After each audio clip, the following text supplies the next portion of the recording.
John Lusk here of Lusk Archery Adventures. Serious testing, successful hunting. I've got a new broadhead to test here today. It's another one by WASP, and it's the WASP Z-Force Mechanical in 100 grains. I used to hunt with a WASP Boss bullet back in the day, a long time ago. Really loved that fixed blade broadhead, and I've tested quite a few other models by WASP over the years, and today I'm glad to be testing the Z-Force for the first time. So we're going to zoom on in here and check it out, and I'm going to be using my 2025 regimen for testing. For a detailed description of that, please check out the video I posted last year called 2025 Broadhead Test Process, and it'll walk you through that. And the reason I'm doing the 2025 process while it's already January 2026 is I'm still getting the 2026 regimen up and running and fine-tuned. We just moved here to Colorado, and I'm going to be building a studio out back to put all my animal mounts in and do all my filming in. In the meantime, I got this makeshift one set up here in a spare bedroom upstairs, and so bear with me in the meantime. But let's zoom on in here, go through some of the design features and specifications, and then put this broadhead to the test. Here's a good look at the Z-Force. Man, it spins really well. What a cool looking design. Looks like a little robot lying down there or something. I don't know, Ultraman flying in the air or something like that. But really thankful for my buddy Caleb Cole donating a pack. I've gotten a lot of requests to test this broadhead over the years, and for whatever reason, I've never gotten around to it. So Caleb, thank you for helping me out and doing me a solid and give me a pack, and everybody benefits from seeing the results. So let's start with the materials. It's all steel. So you got a steel ferrule, it's a one-piece steel tip, and then you've got steel blades. The blades are 0.036 inches thick, so nice thickness there. You see that it's a nice compact design. The overall length beyond the end of the arrow is 0.88 inches, so sub 1 inch. And you can see even in the closed position, they're really compact. They're held together pretty close. The way it functions is the blades are held in place by a little collar in the back side of it. And I like it being in the back there because it's protected. They're not going to open as easily in your quiver or if something brushes against it like some O-rings are. And they snap in place. So they snap closed, okay, or open, and you can hear it, so you know and feel when they're closed like that.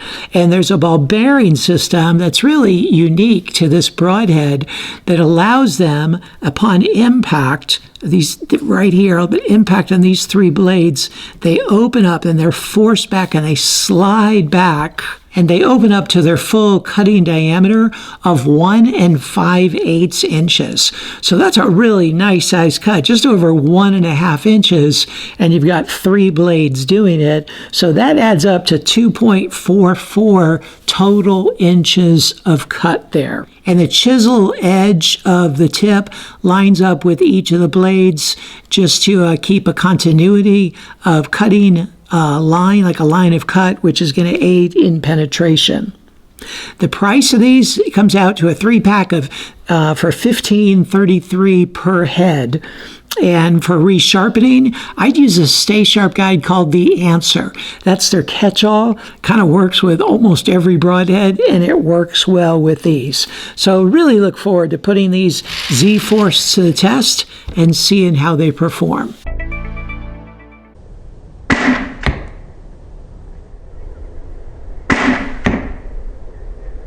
The Z-Force got the 9 ring.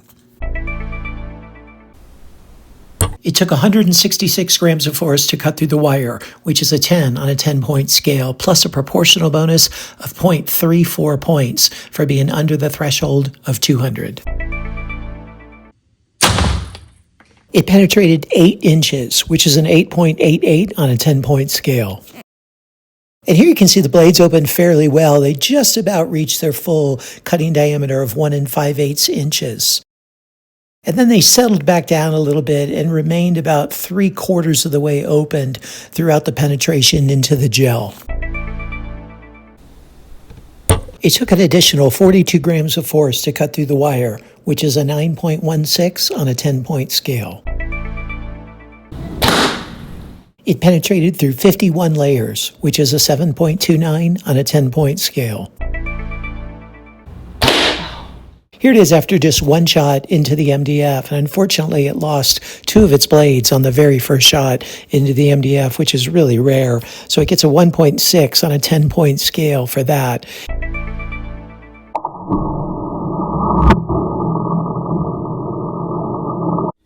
Here it is after all the durability testing.